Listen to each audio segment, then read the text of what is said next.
Kung bago ka lang sa channel na to at isa kang true-blooded Aldab Nation na nagmamahal po kila Maine Mendoza at Alden Richards, tama po ang channel na pinuntahan mo, kaya consider na kitang bagong subscriber. Welcome back mga kaaldab. Ito na naman po ang inyong lingkod, si Mr. Destiny. At syempre panibagong update, panibagong kaganapan na naman po kina Mr. and Mrs. Paul Carson. Nakakatuwa naman po dahil napakaraming achievement na naman po kasi ang tumatatak ngayon kay Alden. Dito kitang-kita nyo na yung blessing na dumadarating kay Alden. Di po ba? Talagang masasabi mong tuloy-tuloy. Di po ba? Yung talagang yung biyaya ng Panginoon talagang nakukuha niya. At syempre saganang-sagana po siya. Syempre hindi po maiwasan yung mga taong naiinggit.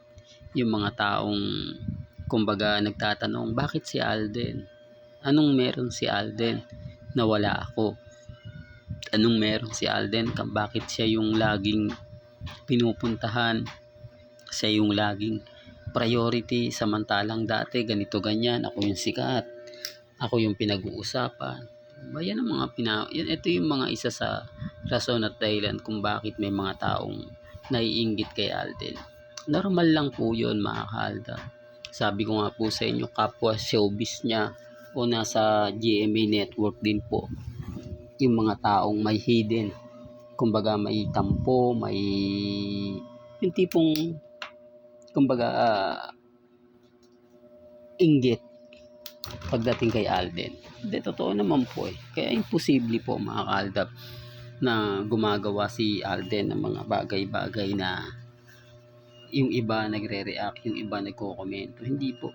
Sabi ko nga po sa inyo, si Alden po yung tipo ng artista na talaga naman pong yung blessing niya at hindi po nanlilindang na ginagamit ang Alden pansarili. Sa tingin nyo, hahayaan nga po ba yan ng Panginoon?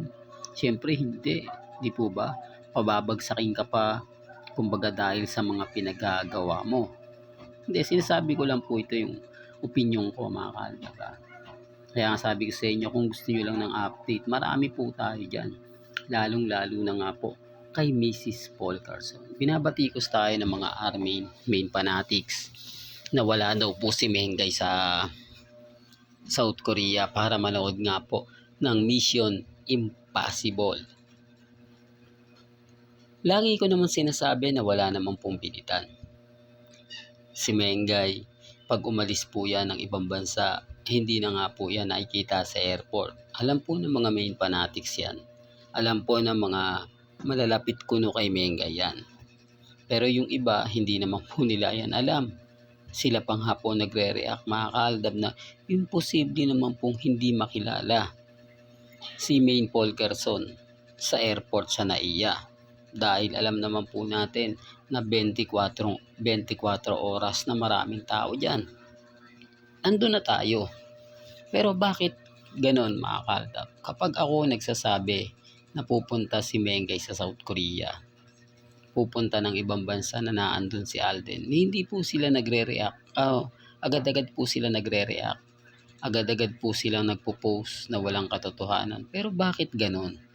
Kapag si Mengay pumunta sa, ang ibig kong sabihin, kapag pumunta po yung pamilya at tayo sa ibang bansa gaya sa Japan, tapos si Mengay na andun, wala silang reklamo kapag sinabi ko, saan dumaan si Mengay?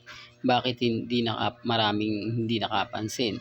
Maraming hindi nakakita? Ang dami, kumbaga, hindi sila nagre-react. Okay lang po sa kanila. Yan ang pagkakaiba. Kapag sila pwede, pag tayo bawal. Di po bang galing? O ganyan po sila kabiter. Hindi na po pwedeng sabihin babaliktarin yung sitwasyon na ako po yung mali at sila po yung tama. Ayaw lang po nilang tanggapin na si Mr. Destiny 101% na talagang updated po tayo sa social media. Updated tayo sa Instagram, sa Twitter, sa Facebook. Lahat po kasi hinahanap natin. Naghahanap tayo ng ebidensya at resibo. Masarap din po kasi dyan ka rin po mismo Bukod po sa mga malalapit kay Mengay, sa mga nagbabalita, gusto ko rin makatiyak 101% na galing po. Ibig ko sabihin, may makakuha tayong mga info. Gaya po ng mga article na sinusulat, mga website na personal na ini-interview yung mga kaganapan. Dito po rin kasi unang pumutok sa billionaires.com ang issue patungkol po sa secret meeting ni na Bossing Big Soto, Tito Sen, Henyo Master Joey De Leon at Bossing Big Soto sa Tape Incorporated, sa pamilya Halusos at kay Mr. Tubiera. Hindi, dito kaya mga kaldab, dun una pong pumutok yun. Tapos ayan na, nagkaroon na ng mga interview na keso ganito, keso ganun. Na unti-unti na nga pong kumalat. At syempre, 101% legit po siya. Kaya nga po, isa tayo sa nagbabaka sakali. Isa tayo sa tumitingin din po patungkol po sa issue. Malay nyo, di po ba, biglang mabasa natin sa article na sabihin ni Alden Richards na merong magandang aabangan. Yung mga ganito, pelikula nila ni Mengay, kasado na, di po ba? O po, syempre, maraming mga Armin, Katden ang maglulupa sa inyo. Babain tayo ng mga kwento na talaga naman pong sasabihin tayo yung gumagawa ng issue, tayo yung gumagawa ng fake news. Di po ba? Lahat na ibibintang sa atin. Lahat ng mga bagay-bagay na ganito ganyan para manahimik tayo.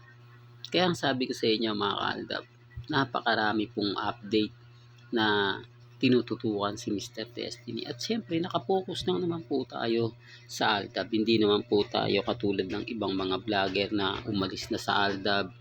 Tapos, babalik kapag hindi na mabenta yung content na ginagawa nila. Gaya po ng Katden.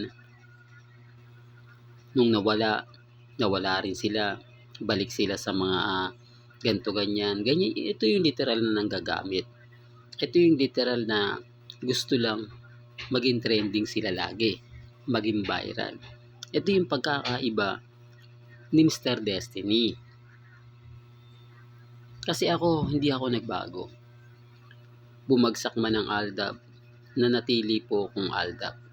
Lumakas man ang Aldab, hindi pa rin po tayo, kumbaga Aldab pa rin. Gaya nga po ngayon, unti-unting bumabangon ng fandom.